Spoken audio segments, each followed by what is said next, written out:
Welcome to the Lights On podcast, featuring stories behind building and running successful hotel businesses. Let's get started. Welcome back to the Lights On podcast. I'm Kin Siu, CEO of Lights On, and your host today. On this podcast, we share stories across hospitality about building and growing hotel businesses. This episode is sponsored by Lights On. Lights On helps hotels grow revenue more consistently by managing pricing, distribution, and digital marketing together. We help hotels identify new revenue opportunities so they don't leave money on the table. We also run the full revenue and marketing operation so the team on the ground can stay focused on delivering the best guest experience. If your hotel needs more revenue growth, visit lightson.co to learn more. Before introducing today's guest, I want to give a big thank you to Alan Mason from the Independent Hotel Show Miami, who connected us to the guest today, Melissa Benhaim, founder of Benhaim Public Relations, a boutique travel and hospitality PR consultancy based in Miami. Melissa is a Canal Hotel School grad who started her career in hotel operations at Four Seasons before crossing over to the agency side, which means she understands hotel from the inside in a way that most PR professionals simply don't. After near a decade at top hospitality agencies, she launched her own firm in 2019 and has since helped independent hotels earn coverage in the New York Times, Business Insider, Travel Leisures, and more to count. She's here today with me to talk about how independent hotels can use earned media to compete without outspending the big brands. Melissa, welcome to the show. Thanks so much for having me, Ken. It's great to be here. Yeah, honestly, this is a big gem for myself because I honestly don't know too much about how PR works on that side of the world. So this session is going to be fulfilling lots of my own personal curiosity. But before we get to that part, right, I think very curious and a great angle for how you started hospitality because you're not one of the normal PR person. You actually started working in hotel on the operations side. So how did you start from there, and what makes you transition over time to the PR side of things? So I originally started in hotel operations, as you mentioned. With Four Seasons Hotels was my first job out of college, and I was sent to Jackson Hole, Wyoming, to work in the spa department. This was after I had worked a little bit in other departments, and through working in spa operations, ended up collaborating with the PR manager on a project. Really enjoyed that. And so when a transfer opportunity came up to Miami, especially after having been through a Jackson Hole winter and all 6 months of it, I took the opportunity and went to work in the marketing department at Four Seasons Hotel Miami, which is where I really got my foundation in PR. From there, as I discovered that was my passion, I then went to work for several PR and then social media agencies before going out on my own. But the time that I spent working in hotels and through Four Seasons, as well as internships during my time at the hotel school, I've worked in nearly every department of a hotel. And I think that gives kind of a unique exposure when I am thinking about PR campaigns or especially on when I was working on the social media side, more thinking about the types of questions that I could expect from guests, because I was so many times on the front lines, answering those guest questions or thinking about the guest experience. I see. So with that operational experience, what do you think most PR professionals miss entirely today? Like, especially ones that haven't or never worked with hotels inside before. I think one aspect is definitely thinking about things from a logistical perspective. So one thing that we love to do, especially on the PR side, is come up with a fun package, something that can be, let's say, over the top in your penthouse suite that can combine food and beverage experience, maybe a private jet experience in there as well. I'll kind of throw in all of these items and make it really over the top with a bunch of partners. But one thing I think folks often miss is the question, what if somebody actually wants to book that package? Is it bookable? How does somebody book it? And then let's say if somebody books it, what does the operations team need to know in order to execute it? So I try and think through a lot of those aspects, regardless of the kind of PR campaign or initiative, but thinking about, is this something that can translate into operations? And what are the kinds of questions or needs that the operations team might have in order to make this a success? I see. It's funny thing. We had some experience in the past because we were brainstorming ideas with our clients about like doing upsell strategies and uh how do we provide a better like check-in experience for the guests, right? Sometimes we bring something. Hey, what about we give all the guests like a pineapple or something, right? Just brainstorming, right? And then kind of on the operational side, the GM will be like, oh, how are you now going to be keeping stock of all these fruits and pineapples is going to go bad in a few days, like logistically it's just not I mean it's viable, but it's going to be very like lots of hassle trying to um put that off to have really the Mhm. return on investment, right? So I think these are the things without knowing the in and out of operations. Sometimes it's things that people will miss. And great idea, but operationally it's just not easy to do so. Exactly. No, so it's so important to think about it from all angles. Hmm. Yeah. So that's a great beginning with that knowledge. So kind of from there moving on now getting on the agency side, right before you started your own firm to now having your own firm, right? Do you um maybe a better way to say it is like what was the steepest learning curve to going from inside of a hotel to now being a outside partner to the hotel? Yeah, so I think inside the hotel, what I generally found from my experience is that um, the role itself would encompass a lot more than strictly PR.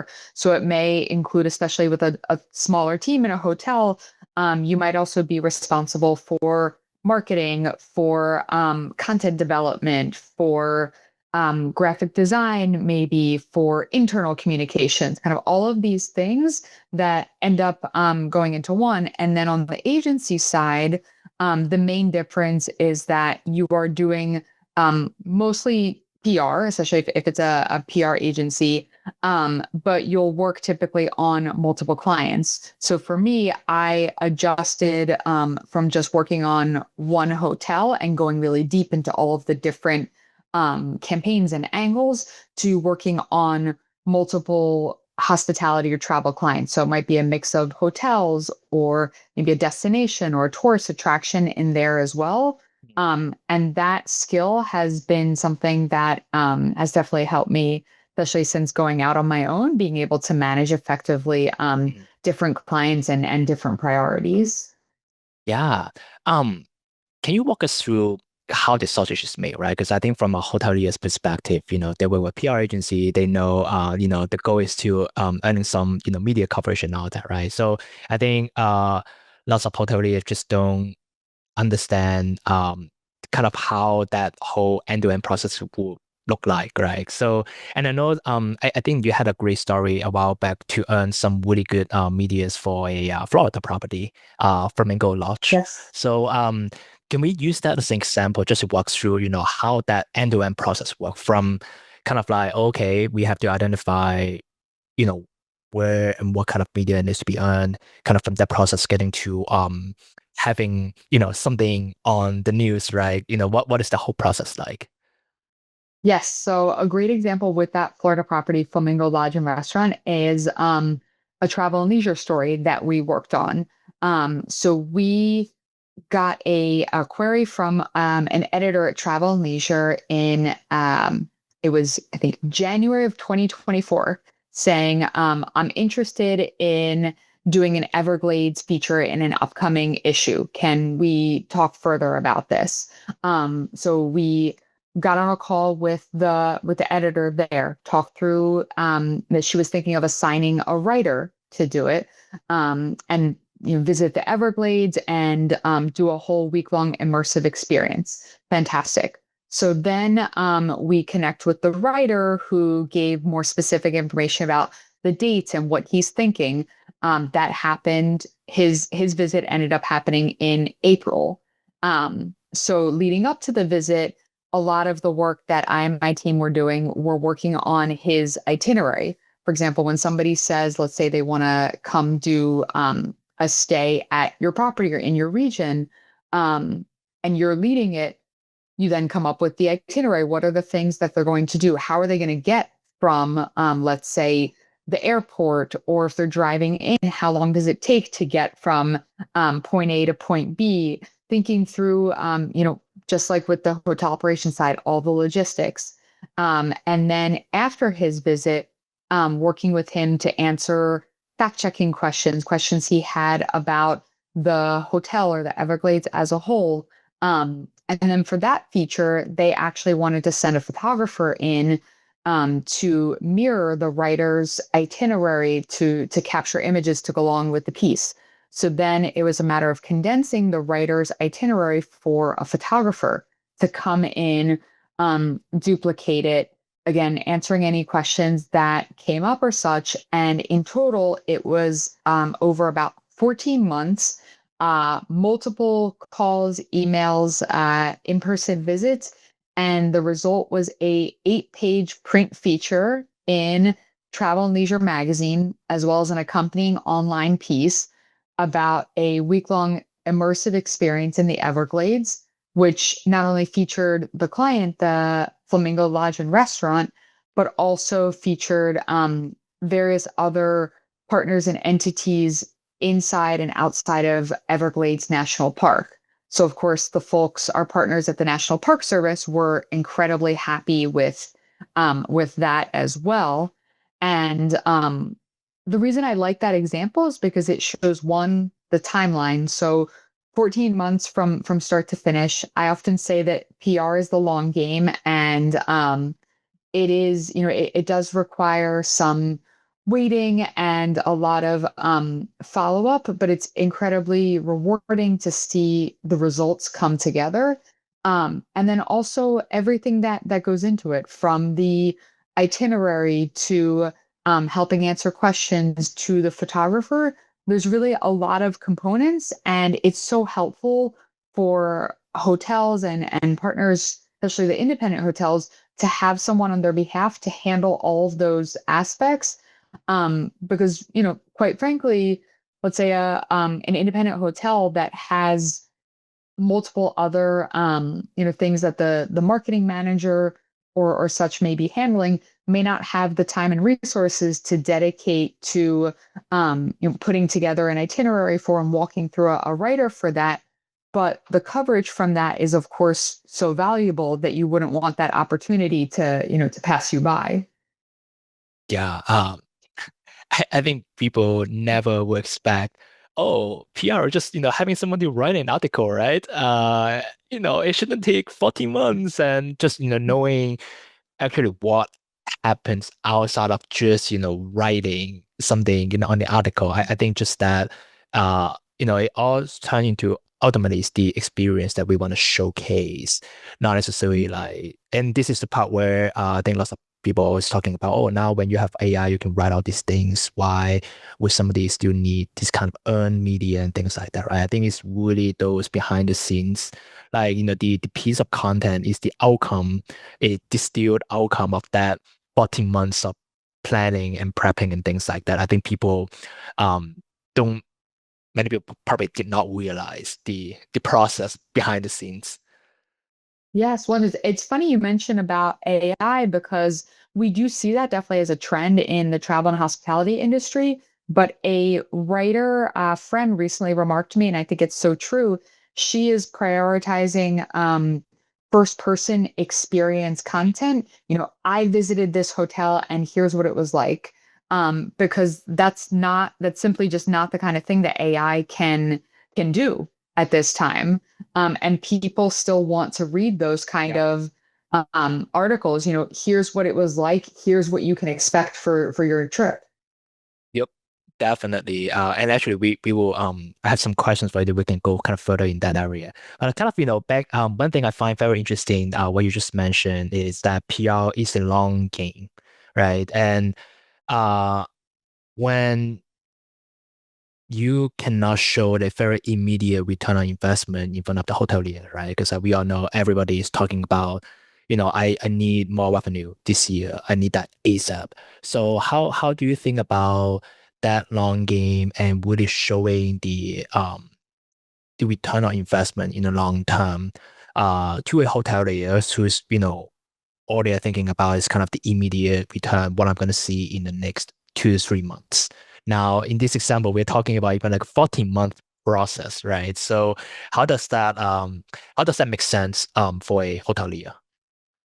It's a balance for sure. So, at the same time that we might be, working on a placement like that we know is going to take a year plus, we'll be working on shorter lead opportunities as well for, looking to place interviews and bylines and such that will continue having coverage because the idea is to keep your awareness and keep your hotel top of mind throughout the year so that people continue to see it and have those touch points.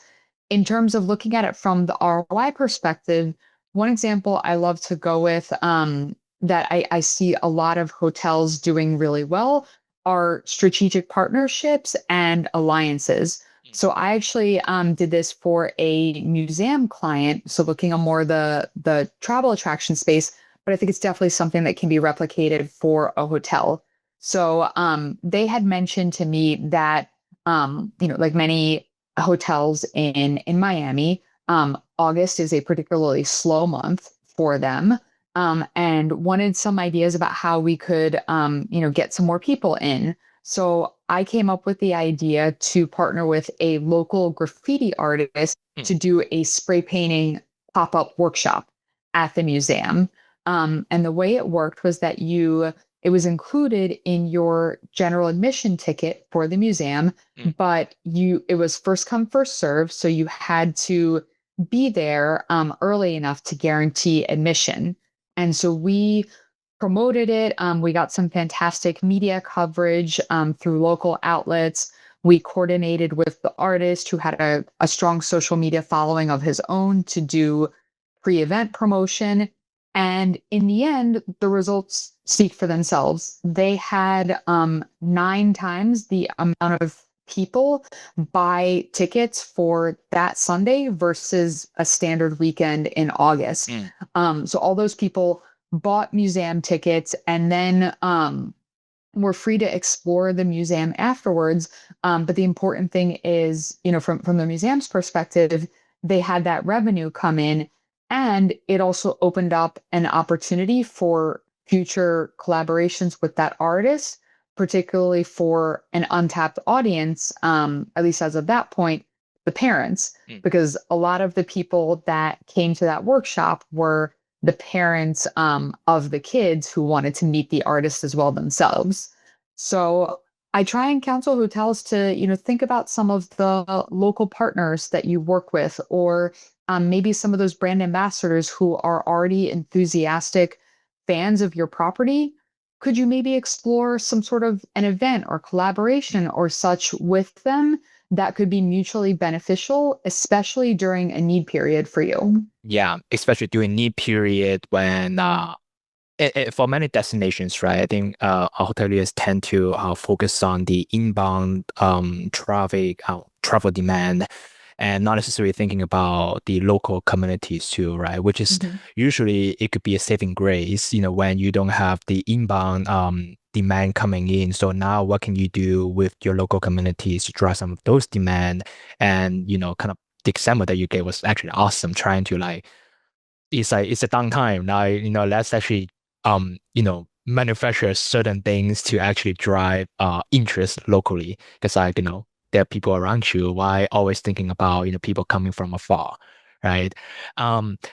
So I think that example was great. It is a very easy tide between, having an event, having a strategic partnership, with influence and things like that, and you can actually see the return from kind of that weekend visits actually jump, right? So for broader, more strategic initiatives, right? The long game part of things.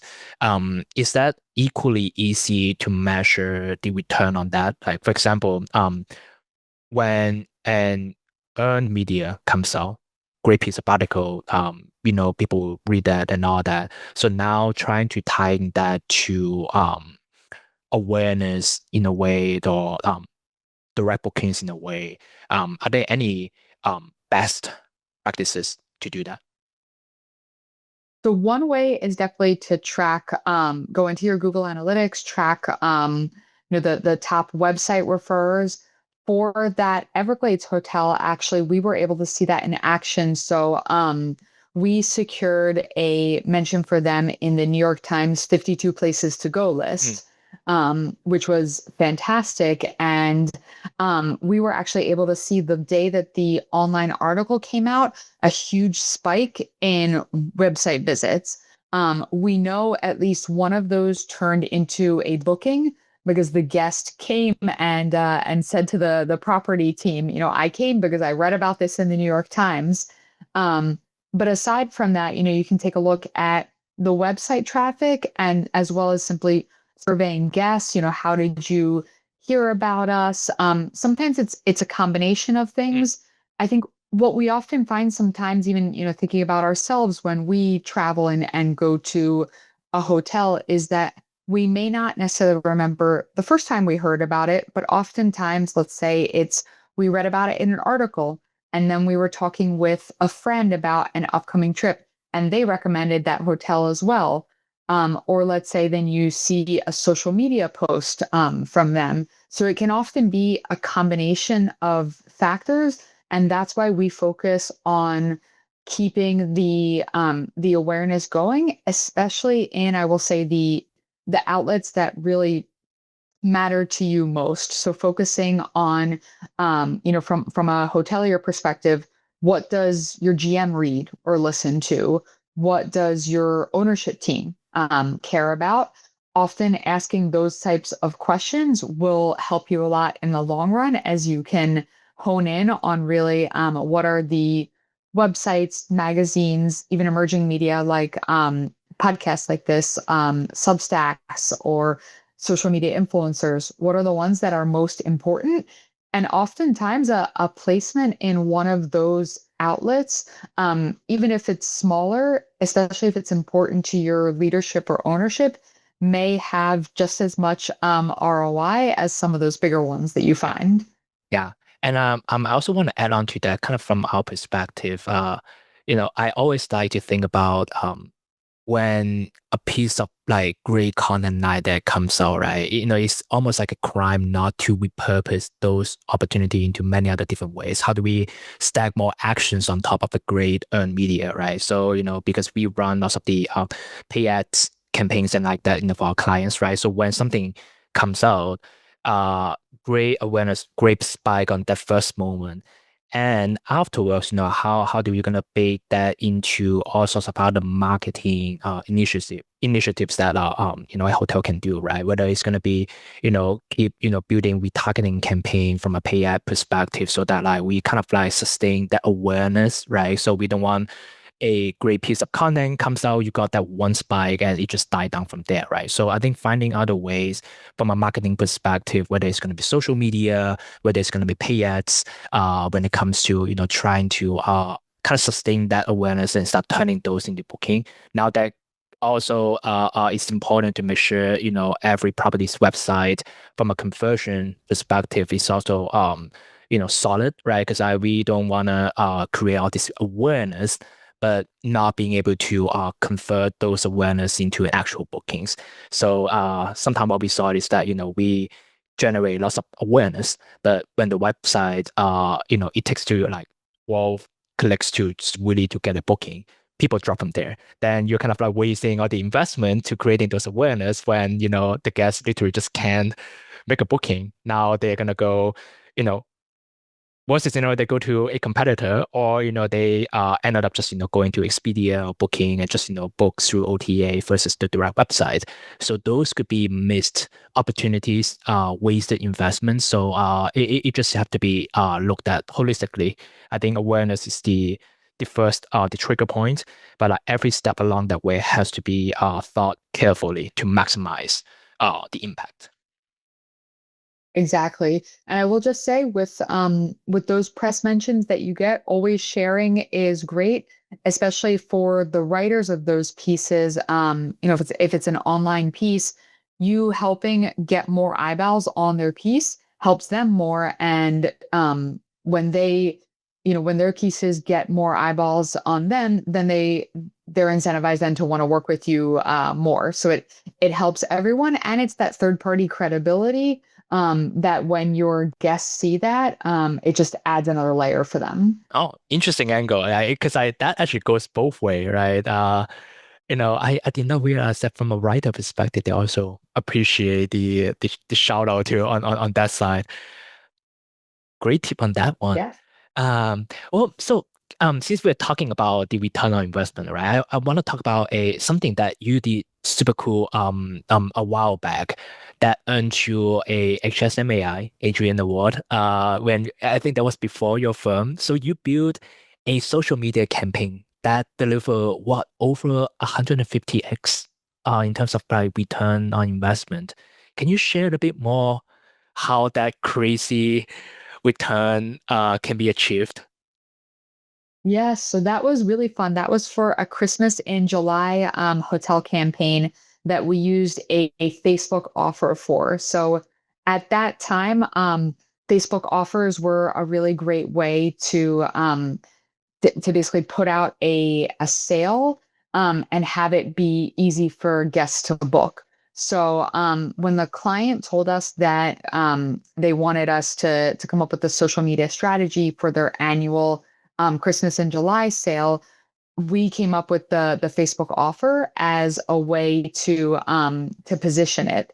So we put it up on there. We did a social media ads campaign that I want to say we spent maybe $750 on. It was not a big investment, and the revenue that they received from that campaign was over 110,000. That's Um, crazy.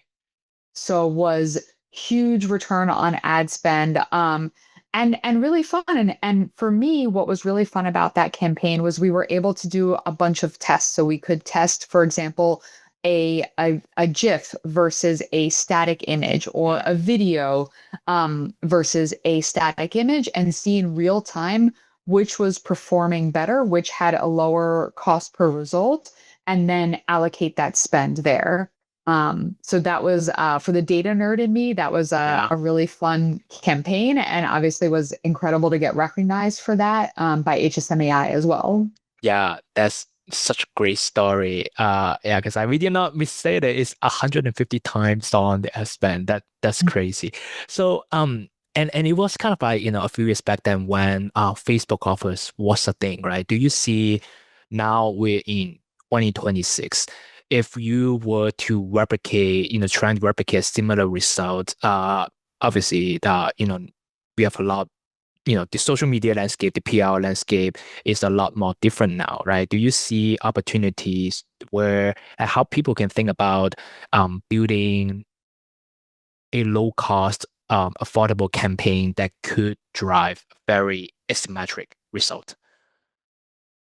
I think I would probably shift it to Instagram now. I think just Facebook has continued to become a bit more cluttered since then. Mm-hmm. Um, And then I would say, thinking about an Instagram reel, a sort of quick visual campaign to drive clicks, let's say, whether it's for a package or an event or such. A lot of people are, scrolling through posts, scrolling through their stories. And I think what we see now is that the attention span has decreased even more. So you really need fantastic visuals, fantastic messaging to capture attention immediately. And I think we see that, to be honest, on the PR side too. What really makes a PR pro stand out, and this goes back to the AI comment before as well, is being able to send a greatly targeted pitch to the right person. So looking at right messaging to the right person, and be able to get to the meat of what it is very quickly. So for that reason, I will use bullet points in a lot of my pitches. Looking at bolding and underlining, really thinking about the way that people read and consume content these days. It's fast. Most people are skimming, not reading, and so you want to make sure it is easy to understand, and that you're not losing your audience along the way. Mm, I see. So imagine for an independent property owner, especially on the smaller side, who never think about PR or even have a budget for PR at all, right? So for these group of hoteliers, what would be the first move you would tell them to make tomorrow to start thinking about earning media coverage, right?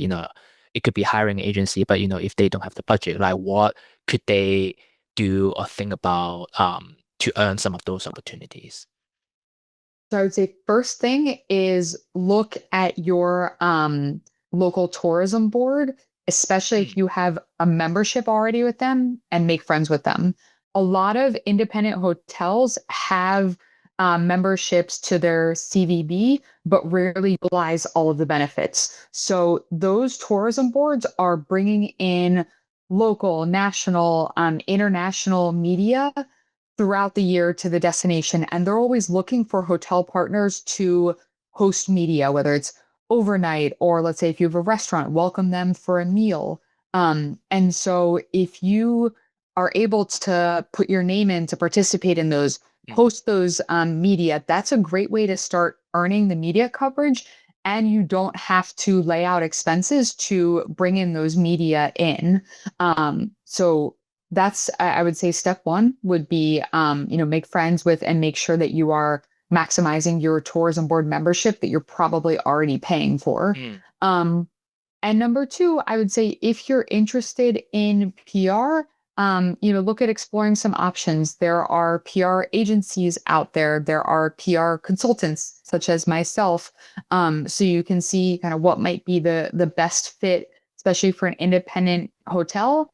And then you can also see if there is an offering that is something you can try rather than, let's say, a traditional retainer, if that's not something that you can commit to, whether from a budget or timing standpoint.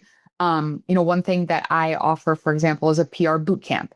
mm, So it's for independent hoteliers or other tourism professionals who want to understand the fundamentals of PR and try and apply it, but don't necessarily have the bandwidth to, let's say, have a full year-round PR campaign.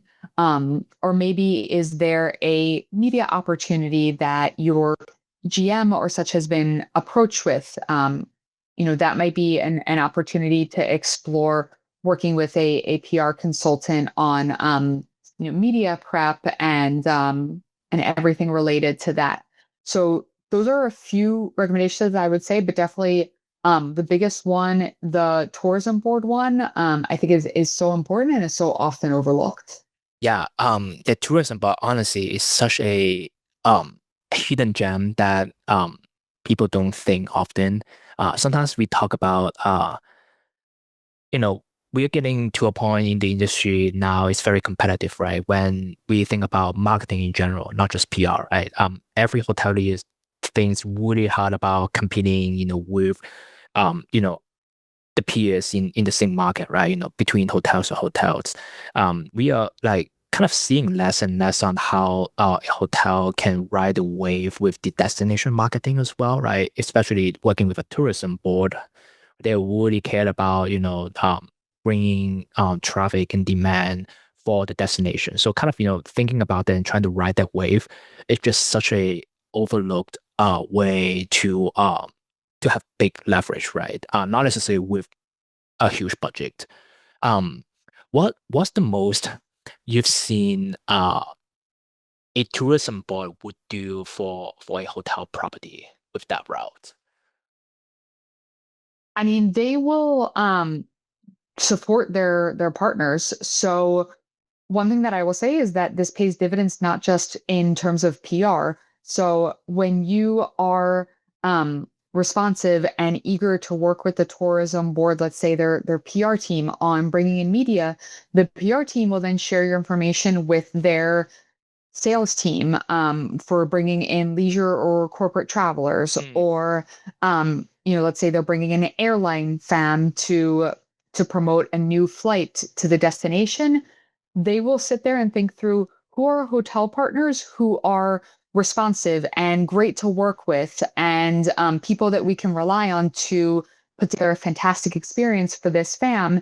And if your name pops up, then you get the exposure to that fam, to that group, to to all those people who are coming into to your destination. So that's why I really do think make friends with your tourism board. It will definitely pay dividends for you. Yep. Hey, end of the day, like those human connections, like hospitality is all about that. And this is one thing that and everybody's freaking out about AI replacing jobs and functions and whatever. Like these kind of human connections is something that AI can't replace. So I think hidden gem, quick tips, like honestly, anyone can start doing that tomorrow. Exactly. Yeah. Well, thanks, Melissa. I got one last question for you. With I mean, at this point, you now have a very successful career in PR for travel industries in general. Like over this time, who are your biggest champions in your career, and what did you learn, best advice from them that you still remember? So one mentor that I have had, who I will give him a shout out, his name is Michael Smart. He's a PR coach, basically. And so much of what I learned came from him, and he runs kind of a professional development program for PR professionals like myself. But a lot in terms of clear communications and um, making sure that you're getting out your message to the people who matter most. And another person I'll say is our friend Ellen from the Independent Hotel Show Miami. She's been, I think, a great champion in terms of sharing about PR and the media landscape for hotels. At the 2025 Independent Hotel Show Miami, I was part of a session on how hotels can navigate the new media landscape. So, looking at from more traditional avenues like magazines, newspapers, to emerging media like podcasts and Substack. Um, Ellen has been, I think, a really fantastic champion, as well as the Independent Hotel Show Miami overall. Um, in terms of meeting the needs of the independent hoteliers and making sure that there is a space dedicated for that. Yeah, I'm actually super excited about the show this year in Miami. It's happening in September. So with we have a lot of conferences about hospitality, and I think the big problem is like some of those are getting way too big, and they're more and more tailored towards the big management groups, so big brands and things like that. I really like the independent hotel show because it's generally smaller, cozier, and it's more targeted for independent hoteliers who literally needs the most support. So I definitely am looking forward to going to the show this year and seeing Ellen, seeing you there. It is definitely Yes. a great time to there. So super excited about that.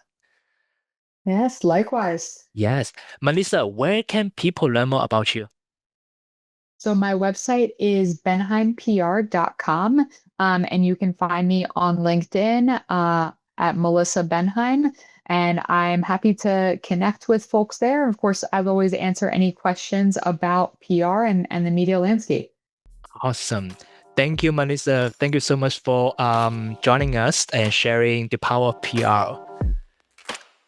Thank you. All right, signing out. Thanks for listening to the Lights On podcast. We'll see you again next time, and be sure to click subscribe to get future episodes.